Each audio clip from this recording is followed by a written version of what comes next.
माझे ना एक क्लायंट आहेत. गेल्या वर्षभरापासून ते माझ्या कॉन्टॅक्टमध्ये होते.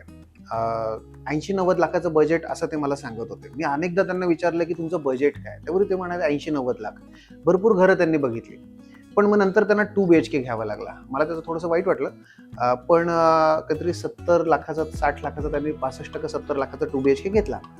पण माझं ना लोकांना एकच सांगणं आहे, की जेव्हा तुमच्या मनामध्ये हा विचार येतो ना, की तुम्हाला घर घ्यायचं आहे, तेव्हा तुम्ही घरी बसून एक वर्कआउट करा. किंवा एखाद्या बँकवाल्याला पहिले विचारा, की तुमचं लोन किती बसतंय. मग तुमचा को-ॲप्लिकंट कोणी आहे का त्यांना सोबत घ्या. म्हणजे बायको असेल, मिस्टर असतील किंवा वडील असतील, त्यांना सोबत घेऊन तुमचं लोन मॅक्सिमम किती बसतंय त्याचा विचार करा.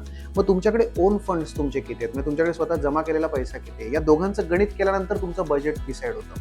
मग ते बजेट तुम्हाला एकदा कळालं ना, की मग तुम्ही घराबाहेर पडताना तुम्हाला भरपूर गोष्टी एक्सप्लोर करता येतात. मग भरपूर गोष्टी तुम्हाला मिळू शकतात. कारण तुम्हाला माहीत असतं तुमचं बजेट काय. त्यातल्या त्यात चांगली कुठली गोष्ट आहे, ती तुम्ही चॉईस करू शकता. कुठली प्रॉपर्टी चांगली ती चॉईस करू शकता. कारण घर घेणं किंवा वास्तू घेणं एक स्वप्न असतं. स्वप्न बघायला पाहिजे, नक्कीच बघायला पाहिजे. पण बजेटनुसार, की बाबा किती बजेट आहे आणि मग आता मी कुठलं स्वप्न बघितलं पाहिजे. कारण प्रत्येकाचं स्वप्न असतं. त्यामुळे तुमचा वेळ जात नाही आणि विस्मूड होत नाही विशेष म्हणजे, की बाबा मला हे घ्यायचं होतं आणि हे मिळालं, असंही नाही होत. म्हणजे मनाची तयारी असते, की मला हे नाही हेच घ्यायचं आहे. त्यामुळे लक्षात असू द्या, पहिले कॅल्क्युलेशन करा, बजेट ठरवा आणि मग घर घ्या.